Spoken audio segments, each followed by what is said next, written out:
छात्र एवं छात्रा, आज हम उपशास्त्री द्वितीय के लिए मलयज का जीवन परिचय जानेंगे। मलयज हिंदी के प्रतिष्ठित कवि, लेखक और आलोचक थे। उनका पूरा नाम भरतजी श्रीवास्तव था। उनका जन्म पूर्वांचल के में दोहरी घाट के निकट महुई गांव में एक किसान परिवार में हुआ था। उनका साहित्यिक और सांस्कृतिक विकास इलाहाबाद की परिमल पाठशाला में हुआ था। वह साहित्यकार विजय देवनारायण शाही और शमशेर बहादुर जी से बहुत अधिक प्रभावित थे। यानी ये दोनों साहित्यकार जो थे वह उनके जो साहित्यिक व्यक्तित्व है वह कहीं न कहीं उनका प्रभावित था उनसे, यानी उनके साहित्य से कहीं न कहीं इनका व्यक्तित्व प्रभावित रहा है।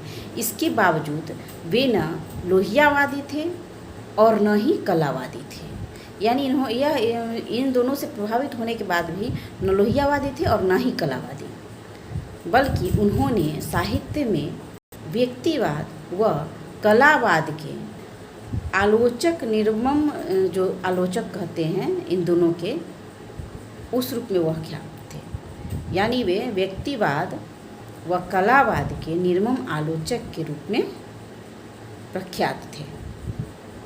उन्होंने अंग्रेजी साहित्य से एमए किया और उसके बाद आजीविका के खोज में वे इलाहाबाद छोड़ दिल्ली आ गए।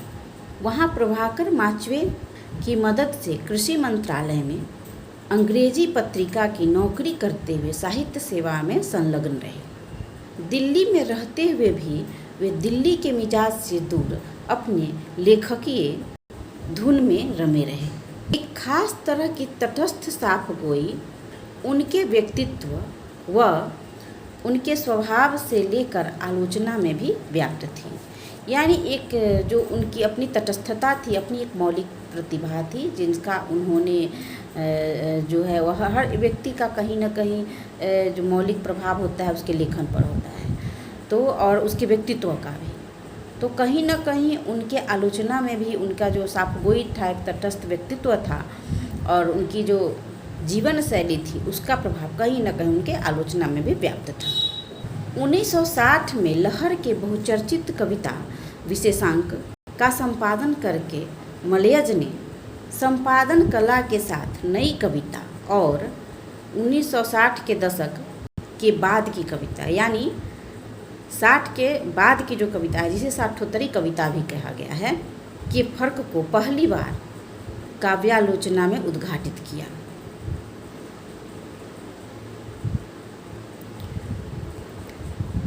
और अपने होने को प्रकाशित करता हुआ हंसते हुए मेरा अकेलापन, कविता से साक्षात्कार, संवाद और एकालाप, रामचंद्र शुक्ल उनकी आलोचनात्मक कृति है। तो यह जो कृतियां हैं वह अत्यधिक प्रसिद्ध हैं। कुछ काव्य संग्रह है और कुछ आलोचनात्मक है। वे ऐसे तो बहुत बड़े आलोचक थे और उनके आलोचनात्मक पुस्तकें जो है और भी अधिक ख्याति प्राप्त है।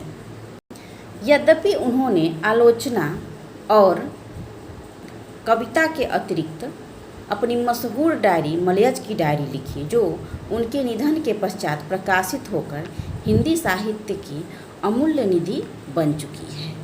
यानी डायरी लेखन की भी अपनी एक परंपरा रही है और कहीं ना कहीं साहित्य में इसका महत्वपूर्ण स्थान रहा है। तो मलयज ने भी जो अपनी डायरी लिखी थी, मलयज की डायरी, वह हिंदी साहित्य की एक अमूल्य निधि है।